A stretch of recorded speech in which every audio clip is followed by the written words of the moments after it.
Deep in the Guatemalan lowlands, inside a structure that doesn't appear on any public tour map, there is a sealed antechamber. Most people walk right past it.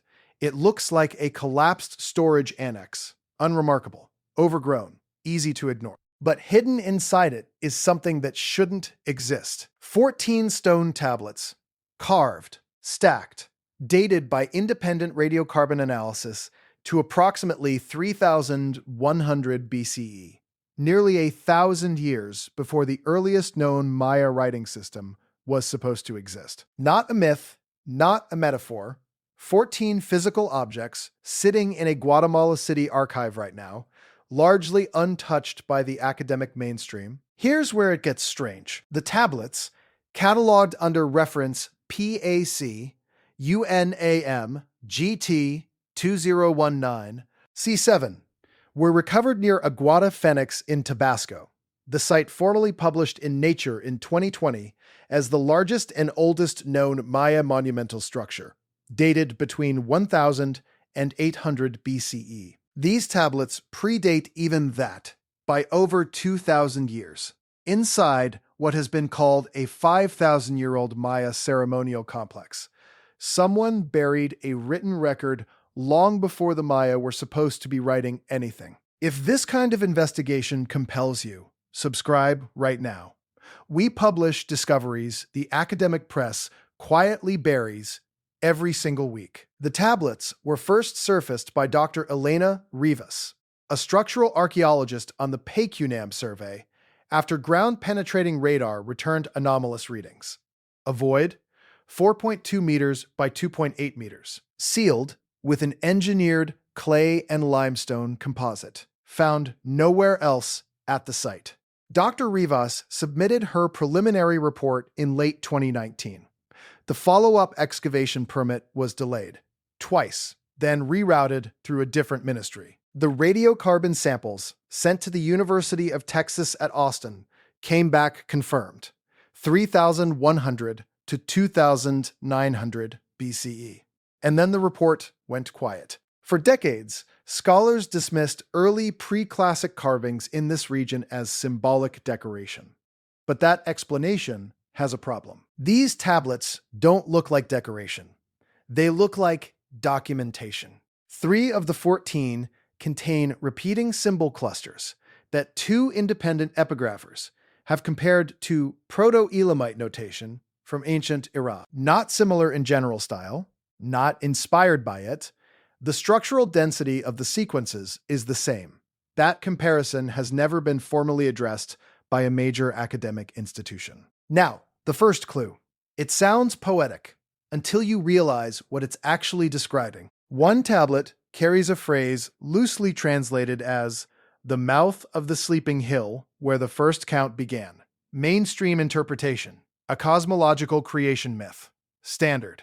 Accepted. Filed away. But that explanation has a problem. The structure sits at the base of a karst limestone ridge, with a known cave system running at least 800 meters into the rock, partially mapped by speleologists in 2003. At the deepest surveyed point, the team found shaped walls, not natural formations, walls built using the same clay and limestone composite used to seal the tablet chamber above. They weren't guessing, they were recording. The mouth of the sleeping hill is a real location, and somebody documented it. The second clue is on tablet 7, a grid, horizontal and vertical lines with dot clusters at specific intersections. Mainstream reading.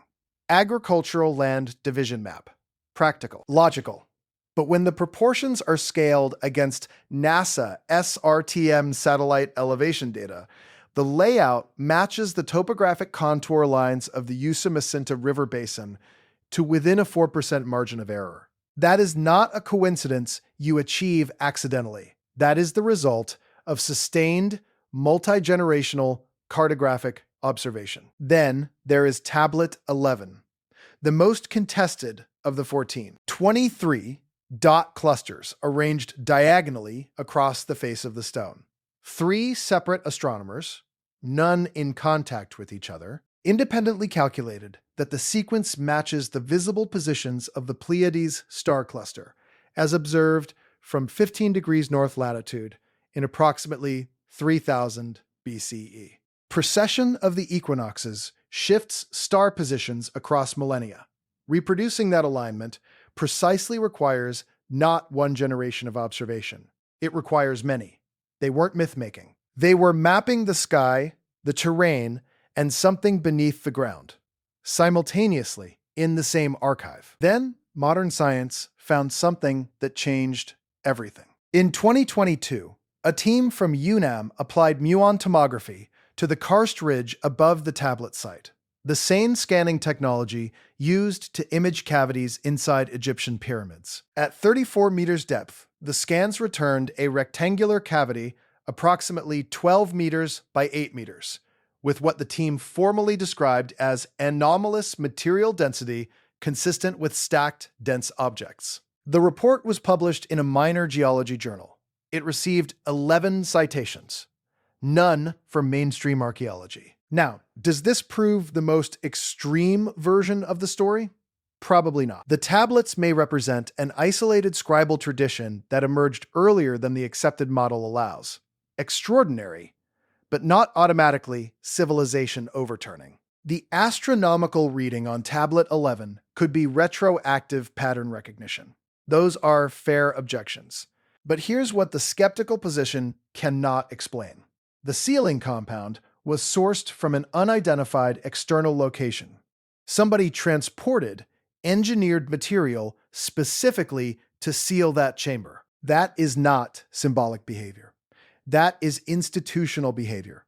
The behavior of a civilization that had records worth protecting. And if that's true, it means our history is missing a chapter. If a literate, astronomically precise culture was operating in the Mesoamerican lowlands before 3000 BCE, before Sumerian writing fully standardized, before Egypt's first dynasty, then every origin model we use to understand the emergence of civilization needs to be re-examined, not slightly revised, re-examined from the ground up.